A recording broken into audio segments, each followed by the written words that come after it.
The daily gambling game show that takes betting seriously, but not much else.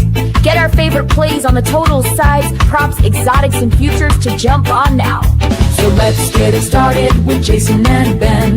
Let's get it started with Jason and Ben. Let's get it started with Jason and Ben. Subject question, Kevin calls about the concept failing out. Let's get it started with Jason and Ben. Let's get it started with Jason and Ben.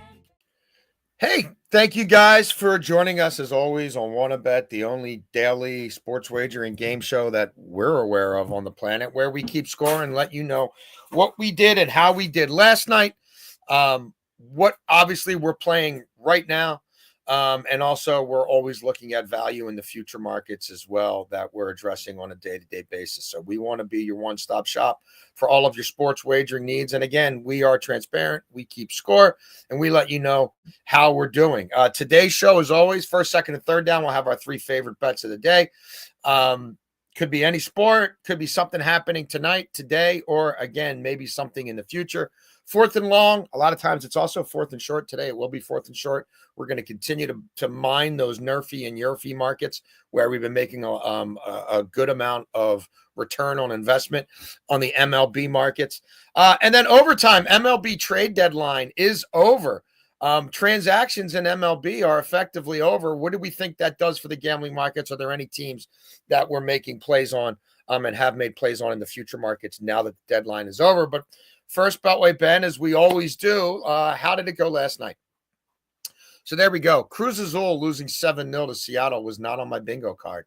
It was 0-0 at halftime, and Cruz Azul had just hit the post. Oh well. Tampa Bay, weird game, long rain delay. Rays trading players during the rain delay. That stuff happens. We did both crush our bets, and we told you guys they were small bets for us on the Hall of Fame game, but I like Chargers plus 115 on the money line. Beltway Ben had them over 15.5, I believe it was, total points. Those cashed easy, and we are back at it tonight. Beltway Ben, any thoughts on last night? Yeah, it was tough. The Mystics were down 17 at one point, stormed back, and looked like the game's in their hands, just for them to score 2 points in the final 5 minutes and 30 seconds. And all of a sudden, the Valkyries are in the playoffs again right now if the season ended today. Josh Naylor had multiple RBI opportunities and then has a single in the fifth, gets the second, steals a base, which he's stolen like 4 bases already with the Mariners, which is pretty crazy. But Eugenio Suarez could not do the job. But, of course, you cashed the first 5 minus half run. I tailed that and put that as a play for me as well. Good thing we played those on this show and not the money line regularly. Yes. Craziest game, I think, one of the craziest games I've ever watched. E3 heading into the 8th, and then you get 8 runs by one team, to which it's responded with 8 runs. And, of course, once they got back in it, of course, we're rooting for the Reds, and they couldn't get it done. But still, it was nice to cash both of those. And then the Hall of Fame game, like we said, we were all over it. It was the points cashed in the first half, and at halftime, the game was pretty much over. Yeah. So again, we're not going to be jumping on every single preseason game, but we will be transparent in how we've bet the ones that we've bet, at what price point, and how strongly we feel about it. We're not going to do it just to do it because people are all fired up that football's back. All right, Beltway Ben, first bet of the day, first down. Where are we? Yeah, first down. I told you guys we were going to get to this later this week, and it's San Jose State to make the Mountain West Championship game at plus 180. And then we also have them over 7.5 wins, plus 114. Listen, when you look at the non-conference schedule for them, Central Michigan, Texas, Idaho, Stanford, I'm counting on that going 2-2, but they beat Stanford last year, so very well could be 3-1. That's for the win total. And now when you look at them to make the Mountain West Championship game at plus 180, you get New Mexico, Wyoming, Utah State, Hawaii, Air Force, Nevada, San Diego State, and Fresno State. You don't have to play Boise State, who's projected number 1 in the preseason. You don't have to play Colorado State, who's number 4 or 5, and then UNLV, who's 3, I think. So the top other 3 teams you don't have to face. You're the second team there, and you get to face a lot of friendly games. And like Fresno State dominated them last year, and that was a little bit of a surprise given where the spread was. Fresno State might have an edge on them, but even then, I think they beat Fresno State, and you're giving me them the final week of the season once this team is a little bit more experienced and figures more things out. We know how Niumatalolo is.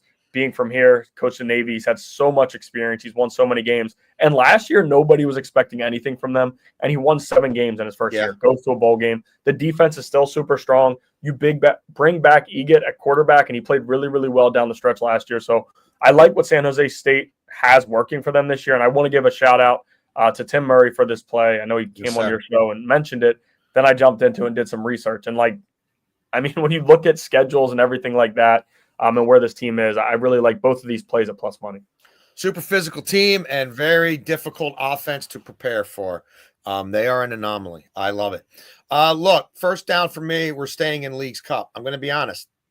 0 for 3 on this show in Leagues Cup. We've dominated the soccer markets this summer. I don't throw the word dominated around lightly, but we've had a slow start to this tournament. Now, if you're on the Super Discord and you can join, check the link tree in my bio, Ben's bio, our buddy Eric Casillas' bio. We did hit 2 parlays in another Leagues Cup match that we did not discuss on this show, Monterey and Cincinnati. I'm doubling down on Toluca here, who in the first match against a tough Columbus side fell down 2-0, started bossing the match, ended up in the end being lucky to take it to pens. But I liked what I saw of them in the second half against Columbus. Montreal, I still don't buy them in the back. Yes, they got the draw with Lyon in the first stage of Leagues Cup. But this game is not in Montreal like that match was. This is in Harrison, New Jersey. It's going to be a pro-Mexican crowd. Toluca is a lot of smart soccer people's favorite to win this tournament, and Toluca needs to win this game, and they might need to run the score up a little bit to win this game. I think they're a better team than Montreal. I think, frankly, they need this result a little bit more than Montreal, and they've got their feet under them now, having already played Columbus, a better MLS side, in a true road environment a couple of days ago. We're starting to see some blowouts in this tournament, and again, for that kind of value, I like Toluca to win this match by 2 goals or more. Second down, Ben. Yeah, second down, we will go to the MLB, and going to go with Junior Caminero over 1.5 hits, runs, and RBIs. We'll get to O'Neal Cruz next. But minus 130 here. Reverse splits guy, but he does have a 299, 347, 522 slash line against left-handed pitching at Steinbrenner Field.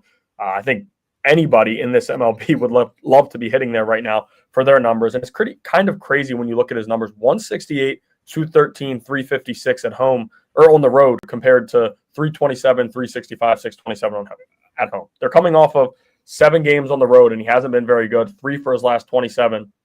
Now he returns home to face Clayton Kershaw, where night games have been rough for him. He has the loopy curveball in the sun, a little bit tougher to pick up and see. But now when it's darker out in this environment, it's going to be hot. Kershaw's older. We know what he is. And 2 for 3 against Kershaw in his career. So I do like Junior Caminero over 1.5 hits, runs, and RBIs at minus 130. And we're getting this number because he struggled so much lately. But it's not really taking into account that that's 7 straight road games. Now you're getting him back at home in a game where the Rays offense is going to have to come play, because as much as I like Shane Baz, at home, Shane Baz is a ticking time bomb. It's kind of worrisome. So you have to think that Rays offense will come to play. And in the lineup with the injuries, with everything they're dealing with, Caminero is my pick.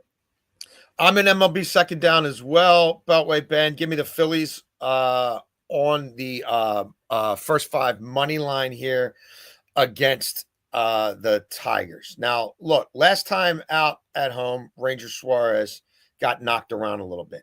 His previous 4 starts at home, Beltway, Ben, he allowed 3 total earned runs. He's been damn good since he got to Philadelphia. And this is also a Detroit lineup that, if you look at him against left-handed pitching on the road since June the 1st, 680 OPS. They're also striking out 27% of the time against lefties on the road. And not that he's a huge strikeout guy, but they do tend to chase a little bit on the road, and I think that's going to help us here. More than anything else, though, I'm fading General Soreness Jack Flaherty on the road. Now, he's gotten me a few times before. He has. But that's usually been, at Comerica. Flaherty on the road is 2-5 with a 6.28 ERA. The league batting .282 against him. 17 walks in 43 innings pitched on the road. Not very good. His last 3 road outings, Beltway Ben, not exactly against Murderers Row from an offensive standpoint. The Pirates, the Nats, and the Rays. In those 3 starts, he's lasted just 10 and a third innings pitched, allowing 14 earned runs and 17 walks. Detroit is 2-7 in Flaherty's last 9 road starts. 6 of those losses have been by 2 runs or more. So Philly's bullpen still gives me a lot of pause. I know that they've addressed it, but I'm just going to shorten the game here and give me the Phillies to at least hold serve here for 5 innings. 3rd down, Ben. Yeah, another thing, it's also August 1st, which means General Soreness's back is starting to tighten up. And wouldn't surprise you to see him walk 3 guys in the first inning there and tap out. But I will stick to the MLB here in 3rd down. And we're going to go with O'Neal Cruz over 1.5 total bases. And this is by far my favorite play of the day. Really like what we have here with Cruz because Sensatella's on the mound, and you have to attack Sensatella when he pitches for this Rockies team. He's not very good. They will leave him out there to get shelled. He'll give up 10 hits. He'll give up 6 earned runs, and they'll make sure that they get that 90 to 100 pitches from him because they need to. And quite honestly, they don't care about winning because they already know they're out of it. And I know the new pick rules with how it works in the lottery, you can't get a top 5 pick 2 years in a row. But again, this team is just not doing much. Their lineup is the only thing that's kept them really afloat in whatever you want to call that. But opposing left-handed batters in that park off Sensatella, 326, 372, 437 slash line. Cruz comes into this game 1 for his last 12, and he's hitless in 2 straight. We know that he's the free swinger. He's going to go up there, try to take these massive hacks, especially now that you're putting him in this ballpark with the way that the ball flies there.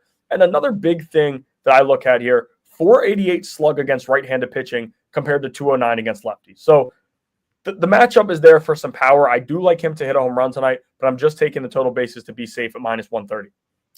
3rd down for me. Give me my Milwaukee Brewers on the run line against the Washington Nats. Nats already had a bad bullpen. They sold from that some. They've also sold some bats. Nats do all their scoring on the road.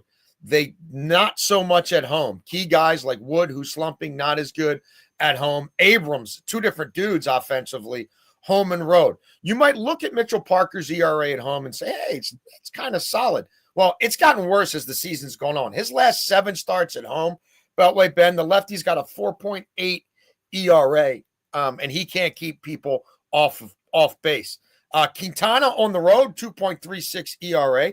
I'm perfectly happy with that. The Brewers have won 6 of his last 8 starts on the road, 5 of those wins on the run line. Milwaukee is the top scoring road team in MLB. They score more on the road than at home, so kind of like Washington, except they're on the road and not at home. Washington on the run line at home, 22 and 30. That is 25th in baseball. Milwaukee on the run line on the road, 32 and 20. Basically the inverse. 3rd best in baseball with 7 straight wins. Let's make it 8. The Brew Crew's hot. The Cubbies didn't do nearly enough at the deadline. I think Milwaukee's feeling those good vibes right now, and they're going to seize this opportunity. Milwaukee does a good job of beating up on bad teams, and the Nats are a bad team. 4th and long, Beltway Ben, but it ain't 4th and long. It's 4th and short. We're trying to have plays in this show with regularity that you guys can cash on quickly by the 5th inning for sure, preferably by the 3rd inning. By the 1st inning, if we're doing soccer, we're looking at some first 30-minute bets. We're going to, in the NFL, we'll have some first quarter. We want to have quick hitters for you because we know a lot of people do gamble that way. We're not forcing it when it's not there, but we are mining those markets on a daily basis. Where are you taking us on 4th down? Yeah, I know you're going to get a little bit more into it, but I do like the Twins and Guardians nerfy tonight. And the one thing that gave me a little bit of pause and thought into this, Joe Ryan emotional side, where you're told, or Twitter tells you you're going to the Red Sox and it's set, but I'm sure he did the call and then it falls through. And now, 12 hours later, you're gearing up for a start. So that one did kind of knock me a little bit. But again, he's facing a Guardians lineup who doesn't do a ton at all against right-handed pitching, and especially in their ballpark, they're not very good. And then you get Gavin Williams, who started off the season, there were question marks, like he wasn't pitching as well as he was last year. And all of a sudden, we know what that pitching incubator does and how good they are there and how they work with guys. All of a sudden, Gavin Williams is back to what they thought he was when they drafted him out of ECU.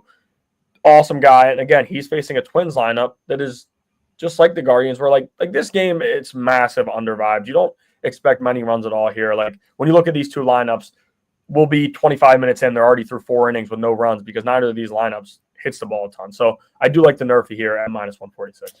Yeah, I mean, the Twins gutted their bullpen. They gutted, the top of the lineup with Correa and Willie Castro. But they did keep Joe Ryan. And so I'm with you. This is a play for me. I'm on this. I've bet it standalone. I've also bet it as part of a parlay. But like the Guardians are 63-45 to the Nerfy. That's top 5 in baseball. They're also a strong Nerfy team at home, 30-23. The Twins have Nerfied in 7 of their last 10 games. Gavin Williams has been good in the first inning, 203 batting average against him, 1.24 whip. He's allowed a first inning run in just 1 of his last 10 starts. Joe Ryan, 1.80 ERA in the first inning, 184 batting average against. He's gone 11 in a row without allowing himself a run in the first inning, and he's been a part of Nerfies in 10 of his last 11 starts, which means neither team scored. And yeah, the Twins being a letdown team gives me a little bit of concern, but I think Joe Ryan's a professional and he can navigate the top of that lineup as the game goes on. Who knows? I've also parlayed this with the Mets and Gigantes Nerfy. Why? Well, they played last weekend in San Francisco, a more pitcher-friendly park. They Nerfied in 2 of those 3 matchups. The Mets are a strong Nerfy team, 65-44 to the Nerfy, 3rd most in baseball. San Francisco's been a seller. Their lineup has not come together nearly like they thought it would. They've had trouble generating runs in general. And David Peterson, who's on the mound for the Mets, who faced the Giants last weekend and did well, especially early, the first 3 innings of that start. Peterson in the first inning this season, Beltway Ben, 0.90 ERA, just 2 earned runs allowed in 20 innings pitched in the first inning, 132 opponent batting average, a whip of 0.75. Robbie Ray with the Gigantes, he's allowing just a 200 batting average against in the first inning, and he's been solid as well. There is some familiarity from these teams playing last weekend, but for the plus 187 on that Nerfy parlay, it works for me. Overtime, MLB trade deadline. I'd say it lived up to its billing, Beltway Ben. We had 15 trades on the penultimate day of the trading calendar on Wednesday, and then Thursday we had a flurry of trades. Now, starting pitchers, we just talked about Joe Ryan. That market, the Joe Ryans, the Mitch Kellers, the Sandy Alcantaras, none of that. We did have Merrill Kelly, but not Zach Gallen, which doesn't make a whole lot of sense to me. I guess they want to preserve that qualifying offer. And we did see plenty of teams make power moves and some, frankly, not do nearly as much as they should have. We mentioned the Cubs earlier in the show. The Red Sox, for me, were a fail. The Tigers were too lukewarm than I would have liked. So, I do think we have some haves and have-nots even more pronounced now than ever. And we know A.J. Preller dominates the deadline, and frankly, I love watching that guy operate. Beltway Ben, we've had time to reassess these gambling markets, look at the futures. The rosters are now set. Anything wet your whistle here? Yeah, I'm going to go with a play here for the New York Mets. The Mets to win the National League at plus 470. We talk about what wins in October, and it's bullpen and bench. And talk about a clutch factor. Like, we know what we're going to get from Lindor, Alonso, and Soto. These guys have done it. They've been there. They've had big moments in the playoffs just last year with Alonso, Lindor. I mean, that was pretty crazy run. They went on Soto. I mean, Soto's a big-time player, and we've seen it in the playoffs. And another person that stands out before we get to the deadline, like Ronnie Mauricio, I know he's just 20 years old, and they brought him up, and wasn't playing great baseball. He's really starting to figure it out. He's hitting for some power. He can steal bases. Francisco Alvarez has also been better since getting called back up. I know he's dealing with a head injury right now. But you look at what they did at the deadline. Edwin Diaz is still one of the game's best closers. But you add Ryan Helsley to take an 8th inning role, and he's one of the best closers in the game as well. But you now add him. He's going to be an 8th inning guy. Tyler Rogers, who to me they probably overpaid a little bit for. Yeah. But again, when you're adding a 1.8 ERA, and this is a guy that's going to be able to get you 3 outs without much sweat, right? Opposing batters hitting 212 against him. That's a very good move for now. Again, I'm not worried about what's going to happen with Tidwell and those other guys in 3 years. We're worrying about right now with this prop.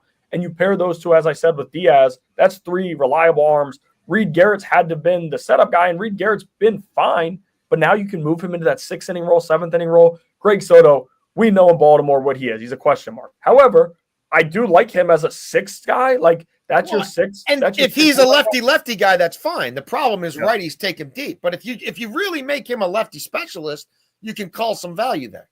And they're also going to get way more out of him than Baltimore did. So Greg Soto, again, and you don't find many lefties that are touching 99, 100. And in the playoffs, he's going to be kind of toned up. Brooks Raley just came back. He's always good. And then Ryan Stanek, guy that I don't trust very much, but he's a guy that, again, is going to be a fifth, sixth inning guy you don't have to worry a ton about. And then the other move that they made, Cedric Mullins, he's going to be a winning baseball player for them. Yes, there's no other way to put it. Whatever they do with him, however they work it, quite honestly, I think he'll face a lot of righties. He'll be a good defensive center fielder. I know they also have Taylor there to face some lefties, but Mullins is going to steal bases. Mullins is going to give them, take doubles away regularly, take home runs away like he's done. And that gives them a piece that in a lineup that you already have Alonso, Lindor, and Soto, that's a terror in the playoffs. You have Nimmo hitting in the leadoff spot, who's been fine. And I know Lindor hasn't been great. He will turn things around. So, and Beatty has been fine this year as well. So you add Mullins to that. I really like what they have. And this is a team that went head-to-head with the Dodgers last year, right? They took 2 games